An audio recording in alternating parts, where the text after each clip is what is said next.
자, 아까 우리 여기서는 원가 형태라 그랬어요. 그래서 원가의 형태라 그래서 재료비, 노무비, 제조경비 이렇게 됐고요. 자, 그 다음에 이번에는 원가 행태에 따라서, 행태라는 것은 돈의 쓰임의 방향을 얘기해요. 돈의 쓰임의 방향, 돈의 쓰임의 방향을 우리가 원가 행태다라고 얘기를 하는데요. 이 원가 행태에 따라서 우리가 첫 번째 고정비라고 하는 게 있고요. 무슨 비요? 고정비. 이 고정비라고 하는 것은 쉽게 얘기해서 내 의사결정과 상관없이 돈이 매달 나가요. 매달 똑같은 금액이 계속해서 나가요. 이해가 되셨나요? 그런 게 뭐가 있을까요? 임차료. 공장을 내 공장이 아니면 월세 내야 되잖아요. 생산을 많이 하든 적게 하든 상관없이 매달 월세를 똑같이 내야 하죠. 이해가 되시나요? 네, 그래서 고정비는 우리가 어떤 상황이 생기냐면 생산량하고 상관없이 돈이 매월 동일하게 지출이 계속 생기는 게 고정비입니다. 이해가 되셨습니까요? 아시겠죠? 이런 고정비 안에는 감, 임, 보세 네 가지만 외우시면 됩니다. 뭐가 있다고요? 감, 임, 보세. 그래서 감가상각비, 임차료, 보험료, 세금과 공과. 임차료는 매월 내는 거고 똑같이 감가상각비, 보험료, 세금과 공과는 거의 대부분 1년에 한 번씩 계산을 하는 거예요. 그럼 1년에 한 번씩 내니까 우리는 매월 장부를 마감하려니까 어떻게 해야 돼요? 금액을 월할 계산을 해줘야죠. 월로 할당해줘야 돼요. 왜 그러냐면 안 그러면 우리 결산 보통 몇 월에 해요? 12월에 결산하죠. 그럼 12월에 결산하면 12월에는 없었던 감가상각비도 이따만큼 생기고, 그쵸? 또 다른 것들도 뭐 퇴직금도 이만큼 생기고 12월에만 책정을 하니까. 그럼 12월에는 제품을 비싸게 팔아요? 그럴 순 없잖아요. 그죠? 그러니까 얘를 어떻게 해야 돼요? 12개로 다 쪼개서 매월 얼마씩 생긴 겁니다. 이렇게 차곡차곡 나눠 주셔야죠. 이해가 되셨나요? 이런 걸 월할 계산이라고 그래요. 무슨 계산? 월할 계산. 그래서 고정비는 이 감, 임, 보세 이렇게 네 가지 월할 계산해야 하는 것들이 포함이 되게 됩니다.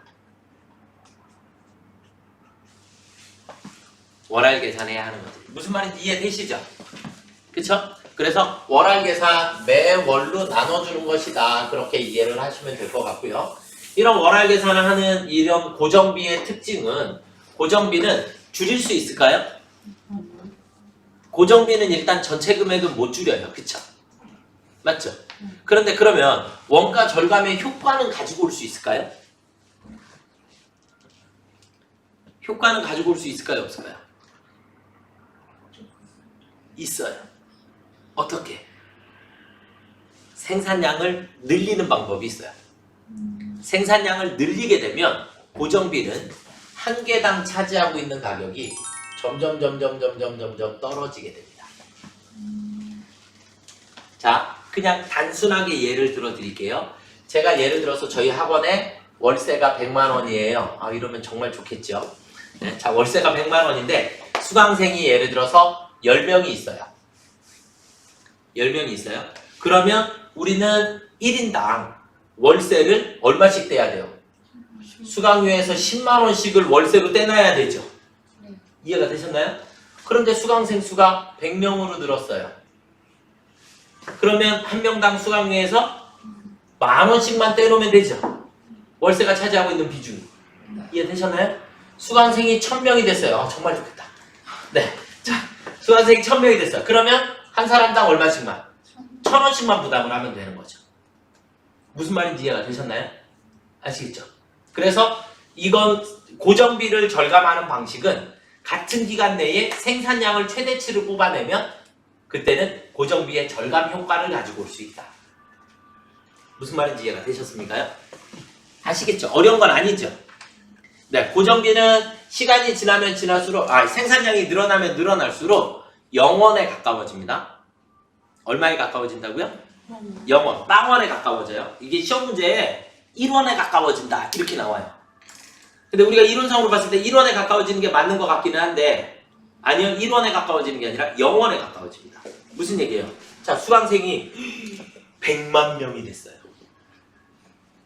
그럼 수강생이 100만 명이 됐으면 한 사람당 1원씩만 부담을 하면 되죠? 그쵸? 맞나요? 1000만 명이 됐어요. 그러면 한 사람당 0.1원씩만 내면 되죠? 무슨 말인지 되셨나요? 그러니까 생산량이 많아지면 많아질수록 점점 뭐에 가까워진다? 0에 가까워지도록 되어 있는 겁니다. 무슨 말인지 이해가 되시죠? 이런 게 무슨 비? 고정비. 그 다음 두 번째는 변동비.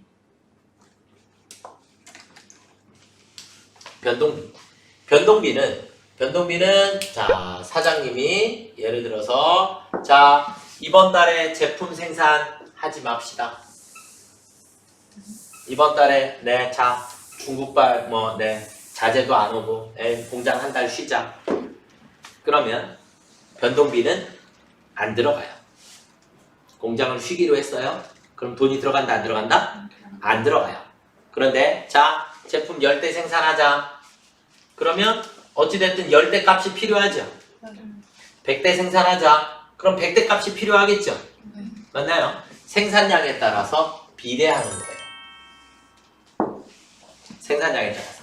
그러면 생산하지 마. 그러면 돈이 안 들어가고 생산해. 좀 더해. 그럼 점점 많이 들어가는 거죠. 이런 비용을 변동비라고 하는 거예요.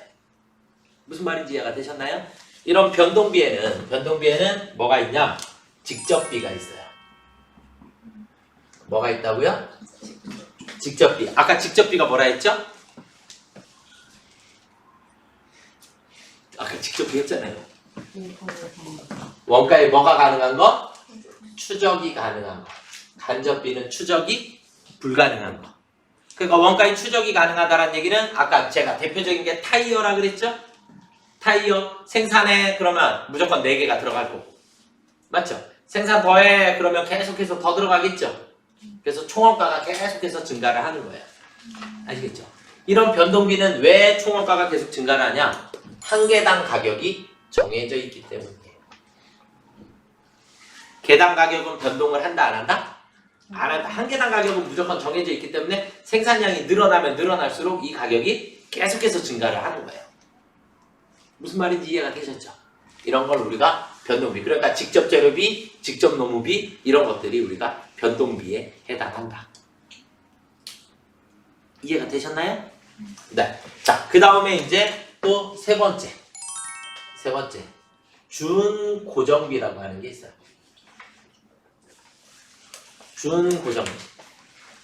준고정비라고 하는 게 있는데 이 준고정비는 자, 생산합시다 그러면 조금 들어가다가 생산량이 조금 더 늘어났어요. 생산량이 늘어나는데 어느 시점이 되면 사장님 돈이 이만큼이 더 필요해요. 사장님 이거보다 생산량 더 늘어나면 돈이 조금 더 필요해요. 이렇게 생기는 것들이에요. 예를 들자면 저희가 인쇄소를 하는데 그러면 예를 들어서 뭐 복사기가 돌아가요. 인쇄기계 기계가 돌아가요. 기계가 돌아가는데 이 기계가 한 달 동안 생산할 수 있는 생산량이 있죠. 그렇죠? 예를 들자면 저는 이 기계를 다 렌탈해서 써요. 렌탈해서 쓰는데 자, 기계 한 대당 생산할 수 있는 게 예를 들어서 1000개를 생산할 수 있어요. 그런데 이번 달 주문이 1700개가 들어왔어요. 그럼 어떻게 해야 돼요? 그렇죠. 기계 한 대 더 드려야죠. 그렇죠? 그러면 또 한 대 더 드리면 몇 대까지 가능해요? 1000개. 이제 2000개까지는 그러면 사장님 주문 더 받으세요. 300개 여유 있어요. 그러면 300개 주문 더 받으려고 그랬더니 사장님이 야 미안해 1000개가 더 들어왔어. 그럼 어떻게 해요? 네. 또 한 대 더 드려야 되죠. 그래서 0개서부터 1000개까지는 한 대만 가지면 해결이 된다. 그런데 1001개서부터 2000개까지는 한 대 값이 추가로 더 들어가야 된다. 무슨 말인지 이해가 되셨나요? 이런 개념이에요. 그래서 준고정비는 뭐가 있냐면 렌탈료나 리스료 이런 것들이 준고정비에 해당합니다. 무슨 말인지 아시겠죠? 네, 그래서 준고정비는 일정 구간까지는 동일하게, 그런데 그 구간이 넘어서면서부터는 추가 비용이 발생을 하게 되고, 또 그 구간이 넘어가게 되면 또 추가 비용이 발생을 하게 되는 이런 계단 현상이 생기는 것을 우리가 준고정비다라고 얘기를 해요. 이해되셨나요? 네, 자, 그 다음에 네 번째, 이제 마지막 준변동비라고 하는 게 있어요. 준변동비. 준변동비는 이런 거예요. 생산하지 마, 돈이 나가요. 생산해, 돈이 더 나가요. 무슨 말인지 이해가 되셨나요? 생산을 안 하는데도 불구하고 일정 금액의 돈이 나가요. 그리고 생산을 더 하면 추가로 더 나가요.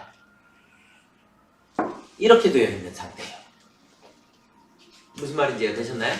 대표적인 게 뭐가 있냐면 전력비가 있어요. 전력비요? 전력비가 뭐예요? 전기요금? 전기요금 안 쓰면 돈 내나요? 기본요금이라는 걸 내요. 무슨 요금이요? 기본요금. 기본요금이라고 하는 걸 내게 돼요. 여러분들 휴대폰 기본요금 내죠? 그렇죠? 그리고 만약에 데이터 사용량을 초과해서 더 쓰면 추가 요금을 더 내죠? 무슨 말인지 이해가 되셨나요? 그러니까 일정 한도까지는 기본요금으로 존재를 하다가 그 한도를 넘어서게 되면 추가로 비용이 발생을 하게 돼요. 그러니까 기본요금 구간은 어떻게 보면 고정비죠. 그쵸? 추가 사용된 부분은 변동비죠. 이해가 되셨습니까? 그래서 우리는 준변동비를 또 다른 표현으로 혼합원가라고 표현을 해요. 무슨 원가? 혼합원가. 혼합원가라는 말은 고정비와 변동비가 혼합된 형태다. 무슨 말인지 이해가 되셨습니까? 아시겠죠? 네. 그래서 원가 형태에 따라서 이렇게 구분을 조금 해봤어요. 이렇게 구분을 하는 이유는 뭐예요? 분석하려고. 그래서 준변동비에 해당하는 게 얼마가 있니? 얼마, 그 다음 준고정비에 해당하는 게 우리가 얼마가 있니? 이런 것들을 원가를 다 분석을 하기 위해서 구분을 이렇게 저렇게 구분을 해보는 거예요. 무슨 말인지 아시겠죠?